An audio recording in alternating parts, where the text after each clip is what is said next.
Hey family, it's your girl Ms. Mo Filler. You already know we're inside the maze, but clearly we're not in our normal location. We're on site for a very special dose of the critical breakdown. Very safe dose. How do we say this? I won't say deadly. That's not good. Educational. Protective. We shooting though. We shooting. That's just where we at. Listen, I'm here on site in New Hampshire with my homeboy Tony from Urban Shooting Experience. Listen, I'm excited to be here today to learn and to, I can't think today. Get some shots. That too. Good conversation, great shots. What he said. That's what we're here to do, man. Listen, it's the critical breakdown. We're going to get straight to it.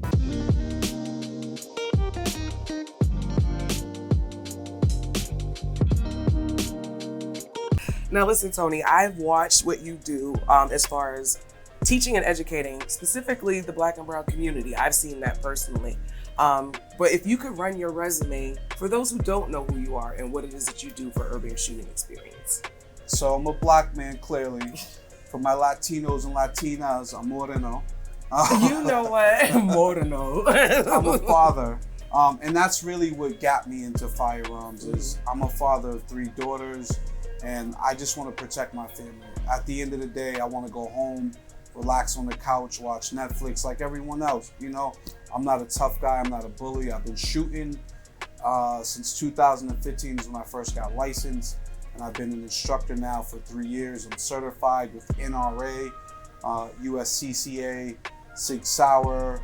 I'm Stop the Bleed certified. And so I believe that if you can put a hole in somebody, you should be able to fill up that hole and save a life. Ooh, that's smart. That's smart, because I feel like a lot of people just think about the shooting experience of the injury or the shooting, but not actually the recovery and healing part, right? Statistically, you're more likely to end up having to save someone than to stop someone, we'll call it. That's real. That's real. Okay.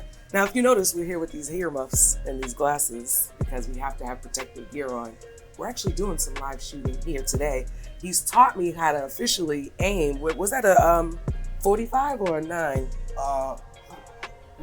It's a 22 I was for the record. Completely off. It's a 22. However, the fundamentals are the same despite the caliber. Okay. But the gun actually, that's a 22? It's pew, pew, pew. It's a 22. I can't. The reason why I'm fighting, so I did go through the whole shooting experience, and they always told me that was considered a 45. So Glock, so that's a Glock, right? Okay. The one you shot. Uh-huh. And so for the most part, we'll call Glocks Hondas. Okay. Right? Got you.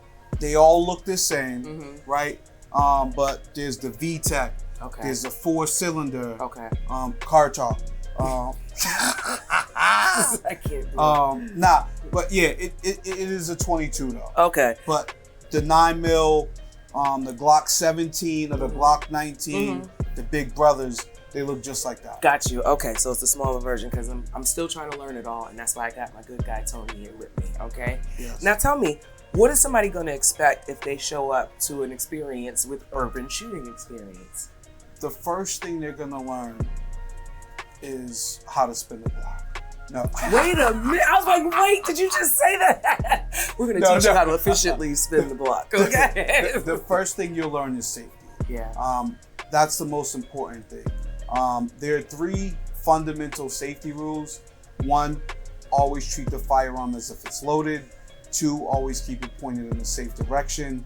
And 3, don't put your finger on the trigger until you're ready to shoot. That's real, and I feel like people don't understand, or it sounds real simple until you have to actually put your hands on the gun. And you need to remember all of those safety steps for everybody's safety, honestly. So while we have you here, I really would like to get your input on your thoughts around gun law, specifically in Massachusetts. I know my experience trying to obtain my LTC.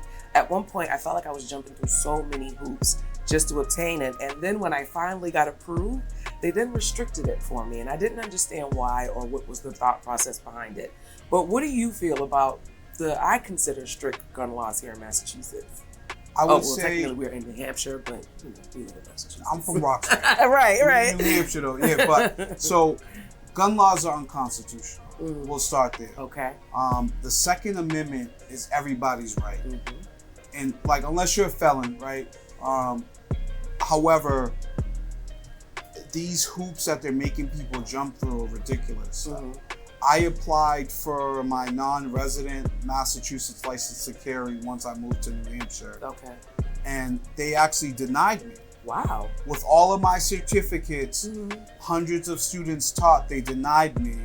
And they was like, oh, you don't know the secret handshake. That's not exactly what they said. Okay, but in so many words without getting into detail. Gotcha. Especially as a minorities, a black woman, you're more at risk. Yeah. I'll put it to you like this. If slaves had guns, if Jewish people had guns, come on, there probably wouldn't have been a Holocaust, and there probably wouldn't have been slavery. Come on. And so, if you don't know your history, you're doomed to repeat it. Right. And you know what's funny is I remember when I was petitioning to get my LTC unrestricted, I remember the chief at the time, I don't know if he's still there, the person that was in charge, he asked me literally, oh, well, you live in Boston and, everybody lives on top of each other. So what do you think it would be more helpful for people to not have guns versus having guns? And I'm like, I actually would feel safer with the gun being a single woman who runs a business. So I already knew the thought process and the preconceived notions that they have about Black people. But it's like, just because we're Black and we're in close vicinities, does that mean we can't protect ourselves if need be? Right. Right. So that's just to kind of reiterate what you were saying. It literally is about who you know more than what you know, and as far as gun safety, right? And so it's one of those things where you have to think about it is they protect politicians with guns, they protect banks with guns, but they don't protect our schools with guns. And realistically, in an emergency situation where seconds count, cops are minutes away. Half the time they're taking reports. Yeah. When's the last time you really heard of police in Boston getting in a shootout? No, it's true. It's true. Not that I want police to be in shootouts. I want everyone to be safe. Absolutely. Us, police, everyone. And so it's just unfortunate that there are all these hoops that we have to go through of people of color and in the city especially. Absolutely.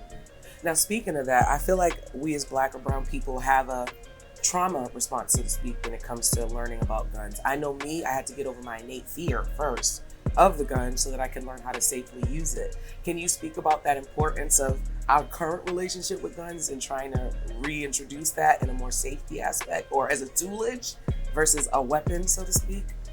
So with anything, whether you have a fear of flying a plane, flying on a plane, or driving, the first step to conquer that fear is education. Absolutely. And grabbing the bull by his horns. And so take a class. The class is you don't shoot in the class. It's all educational. And come to the range with a professional and learn. Absolutely. And education is key. Absolutely. Okay. Now I'm ready to get back to shooting some guns, so I want you to tell everybody where they can find you, what services they can get from you, and all that good stuff. So I have a website, urbanshootingexperience.com. I'm on Instagram, Urban Shooting Experience.